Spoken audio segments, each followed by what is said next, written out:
உங்கள் favourite TV ஷோக்களை இனி miss பண்ண தேவையில்லை. ZEE5 இல் முற்றிலும் இலவசமாக காணுங்கள். இங்கேயும் எப்பொழுதும். அக்கா நம்பூதிரி தான் ஜிம் ட்ரைனர் மாதிரி ஜம்முன்னு இருக்காருன்னா இந்த பொண்ணு அவரை விட சும்மா கும்முன்னு இருக்குக்கா. கொஞ்ச நேரம் வாய் மூடுங்க. என்ன பத்தின இந்த ரகசியம் யாருக்கும் தெரியக்கூடாதுன்னு நினைச்சேன். ஆனா இதை எப்படியோ நீங்க தெரிஞ்சுக்கிட்டீங்க. இதுக்கப்புறம் நீங்க 3 பேரும் உயிரோடவே இருக்க கூடாது.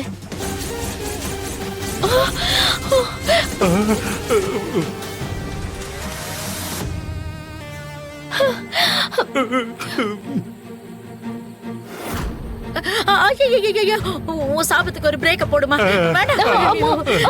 நான் சொல்றது கொஞ்சம் பொறுமையா கேளு. பொம்மையை அழிக்கிறது தான் எங்க நோக்கமே. அந்த ராணியையும் அழிக்கணும். அதுக்காக தான் இங்க வந்தோம். நான் சொல்றத கொஞ்சம் முழுசா கேளு. அதுக்கப்புறம் முடிவு பண்ணு. என்ன சொல்லுங்க.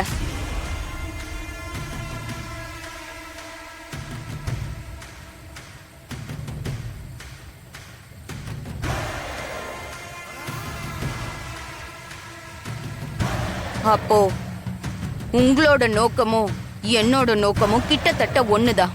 நான் நினைச்சதை அடையறதுக்காக என்ன பெத்த அப்பாவையே ஈயா மாத்தி இந்த நிலைமைக்கு ஆளாக்கிட்டேன். நீங்க சொன்னாலும் சொல்லலனாலும் நான் அந்த பொம்மையும் ராணியும் விட்டு வைக்க போறது இல்ல. அப்பா கவலைப்படாதீங்க, உங்களை நான் எதுவும் செய்ய மாட்டேன். அது போதும். ஆமா, நீ எதுக்கு வீட்டுக்கு வந்து சித்தார்த்தையும் ராணியையும் இன்னும் 9 நாளைக்கு ஒண்ணு சேரக்கூடாதுன்னு நாள் குறிச்சு தந்த?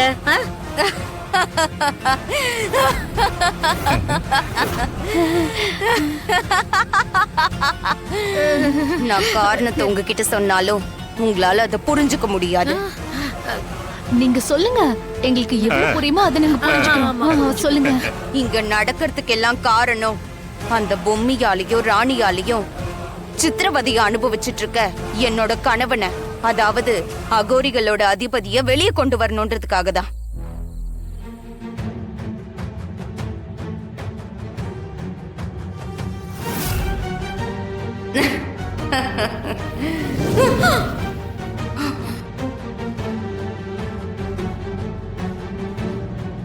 என்னால நீ இருக்க பெட்டிய நெருங்க கூட முடியல. இந்த பெட்டிய சுத்தி யாரோ மந்திர கட்டு போட்டிருக்காங்க. எல்லாமே அந்த பூமியோட வேலைதான். அடியே பூமி, நீ கவலைப்படாத. இந்த நிமிஷத்துல இருந்து நான் உன்னோட மனைவி. தாத்ரூப வித்தைகளின் அகோர அதிபதியாயிருக்க நீ எனக்கு கணவனா கிடைச்சது நான் செஞ்ச மாந்திரிகத்தோட பலன். எந்த பொம்மி உன்னை இதுக்குள்ள அடைச்சாலோ அதே பொம்மிய வச்சே உன்னை நான் இதுக்குள்ள இருந்து வெளியே கொண்டு வரேன். அதுக்காக நான் எந்த எல்லைக்கு வேணாலும் போவேன். இன்னும் 9 நாளைக்குள்ள உன்னை இந்த பெட்டிக்குள்ள இருந்து வெளியே கொண்டு வந்து உன்னோட நான் ஒன்னாவேன். இது இந்த யட்சினியோட சபதம்.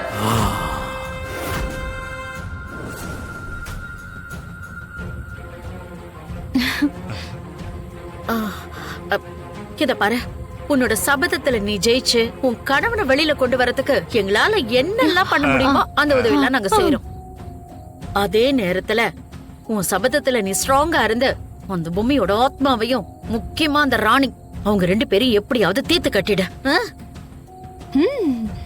இப்ப வரைக்கும் அந்த பொம்மையும் ராணியும் அழிக்கிறது உங்களோட பிரச்சனையா இருந்துச்சு. ஆனா இனி அது என்னோட பிரச்சனை. பொட்டிக்குள்ள அடப்பட்டிருக்க என்னோட கணவனை பார்க்க போற நேரம் இது. நான் கிளம்புறேன். புருஷனை பார்க்க போயிட்டா ஜாலி. தமன்னா, நாம் இங்க இருந்து நடந்ததை எல்லாம் கவனிச்சது நல்லதா போச்சு. தான் நினைச்சது நடக்கணுங்கிறதுக்காக தன்னோட அப்பாவையே ஈயா மாத்தி இருக்கா இந்த யட்சினி. தன்னோட கணவனை வெளியில கொண்டு வரணும்னா அதுக்காக எது வேணாலும் செய்வான். அந்த பொம்மி ஆவியையும் அந்த ராணியையும் பலி கொடுத்தாவது எப்படியாவது அவ புருஷனை வெளியில கொண்டு வந்துருவா. ஆமாத்த, கண்டிப்பா இந்த யட்சினி பொம்மையும் ராணியும் அழிக்கிறது மட்டும் இல்ல, அந்த குடும்பத்தையும் ஒரு தெரியாம அழிச்சிருவா. எனக்கு அந்த நம்பிக்கை இருக்கு. எப்படியோ நம்ம பிரச்சனைக்கு ஒரு தீர்வும் நம்ம உசுருக்கு ஒரு உத்தரவாதமும் கிடைச்சிருக்கு. அது போதும். சரி, முதல்ல நம்ம வீட்டுக்கு போலாம். ராணி கைக்கு கிடைச்ச தமன்னாவோட போன் என்ன ஆச்சுன்னு இன்னும் தெரியல. ஆமாக்கா. ஐயோ ஆமாத்த, அதையும் தெரிஞ்சுக்கணும். அதோட இந்த ஜான்சியோட கதி என்னாச்சு நம்ம தெரிஞ்சுக்கணும். வாங்க போலாம். சரி சரி வாங்க. வாங்க.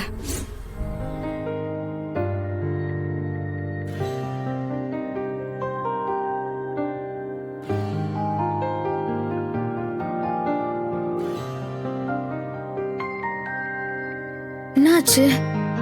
தாடிகாரன் இன்னும் வரலையே. அம்மா நேரமாச்சு. ஃபோன் போட்டு பாப்போம்.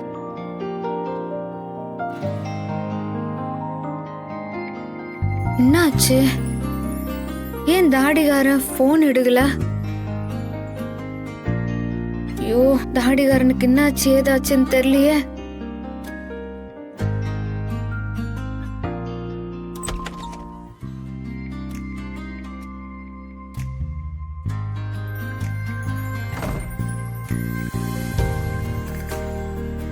ஏய் ராணி, இன்னும் தூங்காம என்ன பண்ணிட்டு இருக்க? யோ தாடிகாரா, ஏன் என் வீட்டுக்கு வரையுமா நேரமாச்சு? நான் எவ்வளவு பயந்துட்டேன் தெரியுமா? போன் போட்டா போனே எடுக்கல. உள்ளத்தாச்சி பொண்ணு எப்படி பயந்துருப்பேன்? இல்ல ராணி, நீ ஃபோன் பண்ணப்ப நான் படி ஏறி வந்துட்டு இருந்தேன். அதான் வந்துட்டுமே தான் நான் போனை எடுக்கல. அதுவும் இல்லாம இன்னைக்கு ஆபீஸ்ல வேற ஆடிட்டிங் ஒர்க்கா, அதனாலதான் வரத்துக்கு கொஞ்சம் லேட் ஆயிடுச்சு. சரியா, நீ சாப்பிட்டியா? நான் வரும்போதே சாப்பிட்டேன். நீ சாப்பிட்டியா? ம், சாப்பிட்டேன். இந்த பாரியா, இதுக்கு முன்னாடி இருந்ததெல்லாம் வேற. ஆனா இப்ப உன்னாண்ட எனக்கு உரிமை ஜாஸ்தி இருக்குது. அதனால இதுக்கப்புறம் இப்படி எல்லாம் வீட்டுக்கு லேட்டா வர்றது, என்னை விட்டு சாப்பிடுறது இதெல்லாம் வச்சுக்காத. உன்னோட முகத்தை பார்த்ததுக்கு அப்பாலதான் எனக்கு போன உசுரே திரும்ப வந்துச்சு.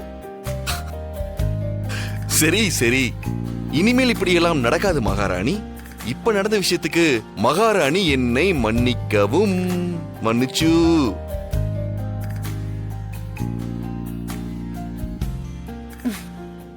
ஐயோ, மன்னிச்சு. சரி சரி, மன்னிச்சிட்டயா?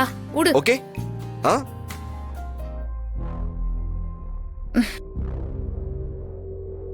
ராணி, ம்? ஏன் உன் முகமே சரியில்லை? ஏன் என்னமோ மாதிரி இருக்க? என்னாச்சு? ஜான்சி மேடம் இன்னைக்கு ஃபோன் போட்டு வர சொன்னது, அவங்களுக்கு ஆக்சிடென்ட் ஆனது, இது எல்லாத்தையும் இப்ப தாடிகாரனாண்ட சொன்னா கண்டிப்பா இன்னத்துக்கோசரம் என்னாண்ட சொல்லாம அம்மா தூரம் ஆட்டோல தனியா போனேன்னு திட்டுவான். அப்புறம் தாடிகாரனும் பொம்மி அக்காவை கொன்னது யாருன்னு தெரிஞ்சுக்கணும்னு துடிப்பான். அதுக்கப்பால தாடிகாரனோட நிம்மதியும் போயிரும். அதனால ஜான்சி மேடத்தை பத்தி இப்போதைக்கு தாடிகாரனாண்ட மட்டும் இல்ல, யாராண்டியும் சொல்லக்கூடாது. ராணி, ஏய் ராணி, அவ்- நான் உன்கிட்ட தான் கேட்டுட்டு இருக்கேன். ஏன் ஒரு மாதிரியா இருக்க? ஐயோ, அது ஒண்ணும் இல்லையா. அந்த நம்பூதிரி சாமி சொன்ன மாதிரி நம்ம வேலையா நாளைக்கு காலையிலே கிளம்பி அந்த கோயிலுக்கு போய் அவர் சொன்ன பரிகாரத்தெல்லாம் செஞ்சு முச்சிடலாம்யா. ஜீ5 ஆப்பை டவுன்லோட் செய்து அனைத்து எபிசோடுகளையும் இலவசமாக பாருங்க.